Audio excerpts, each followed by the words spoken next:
জুলাই সনদ ঘোষণাপত্র আদায় না করে ঢাকার শহীদ মিনার আমরা ছাড়ব না। আমরা ভারত সরকারকে স্পষ্টভাবে বলেছি যে সীমান্তে কোনো হত্যাকাণ্ড আমরা মেনে নেব না, সীমান্তে কোনো পুশির আমরা মেনে নেব না।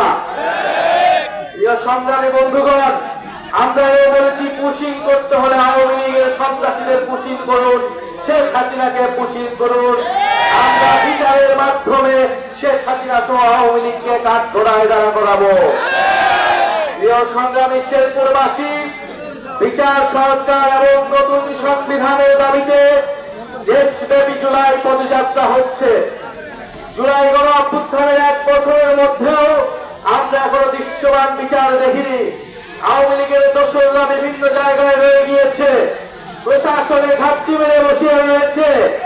আমরা গোপালগঞ্জে দেখেছি কিভাবে আওয়ামী সন্ত্রাসীরা সবল মেরে উঠতে চেয়েছিল, কিন্তু আমরা স্পষ্ট ভাবে বলেছি গোপালগঞ্জকে বাংলাদেশের কোন জায়গায় মুজিববাদীদের আমরা আর দাঁড় হতে দেব না।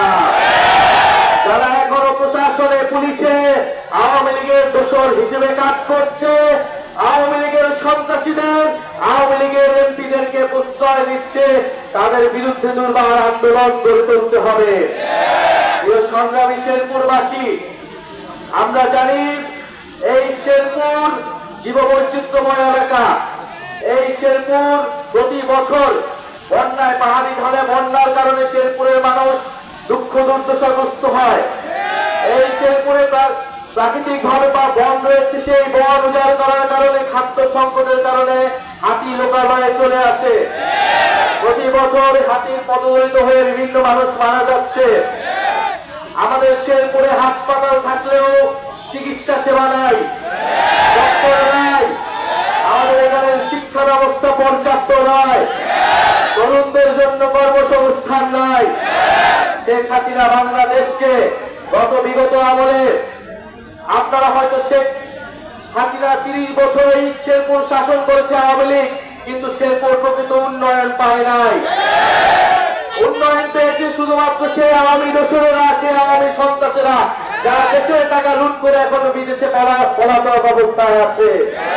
প্রিয় শেরপুরবাসী, আপনারা নিজেরাই চিন্তা করুন, আপনারা নিজেরা ভাবুন যে জুলাই গণ অভ্যুত্থানে আপনাদের শেরপুরের সন্তানেরা শহীদ হয়েছেন, সারা দেশের মানুষ রাজপথে নেমে এসেছিল সে আওয়ামী লীগের বিরুদ্ধে। আপনাদের এই শেরপুরের উন্নয়নের জন্য, বাংলাদেশের মানুষের উন্নয়নের জন্য, শেরপুরবাসীর ভাগ্য পরিবর্তনের জন্য জাতীয় নাগরিক পার্টি সেই প্রকৃত উন্নয়নের, সেই সুষম উন্নয়নের রাজনীতি করতে চায়। প্রিয় সংগ্রামী শেরপুরবাসী, দেশব্যাপী সংস্কারের আলোচনা চলছে। আমরা বলেছি 5 আগস্টের মধ্যে যে কোনো মূল্যে জুলাই সনদ ঘোষণা করতে হবে, সাথে জুলাই ঘোষণাপত্র ঘোষণা করতে হবে। ঐক্যমত কমিশন বলেছে 2-3 দিনের মধ্যে জুলাই সনদের কার্যক্রম নিশ্চিত করা হবে। আমরাও চাই যদি 5 আগস্টের মধ্যে যদি এটি ঘোষণা করা না হয়, 3 আগস্ট আমরা ঢাকায় আসছি। ঢাকায় আমরা কিন্তু জুলাই সনদ ঘোষণাপত্র আদায় না করে ঢাকার শহীদ মিনার আমরা ছাড়ব না।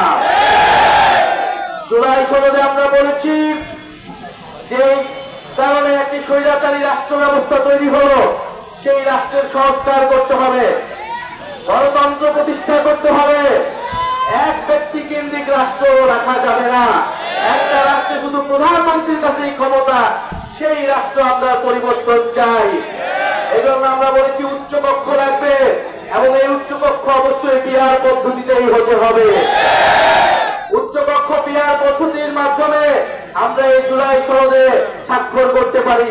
যদি মৌলিক সংস্কার না হয়, যদি রাষ্ট্রের গুণগত পরিবর্তন এই জুলাই সনদের মাধ্যমে না নিশ্চিত করা সম্ভব না হয়, তাহলে এই জুলাই সনদে জাতীয় নাগরিক পার্টি সমর্থন দিবে না। আমরা আরো বলতে চাই যে জুলাই সনদের পাশাপাশি জুলাই ঘোষণাপত্র ছাত্র জনতার দাবি ছিল, কিন্তু সরকার বারবার এই দাবিকে উপেক্ষা করেছে। কিন্তু এবার 3 আগস্ট সেই দাবি উপেক্ষা করার কোন সুযোগ আমরা দেব না। জুলাই ঘোষণাপত্র অবশ্যই জারি করতে হবে এবং নতুন সংবিধানে তা যুক্ত করতে হবে। প্রিয় সংগ্রামী শেরপুরবাসী, আপনারা জানেন জাতীয় নাগরিক পার্টি বিচার সংস্কার এবং নতুন সংবিধানের দাবিতে 3 আগস্ট জড়ো হচ্ছে। আপনাদেরকে আমন্ত্রণ জানাচ্ছি। ইনকিলাব ইনকিলাব।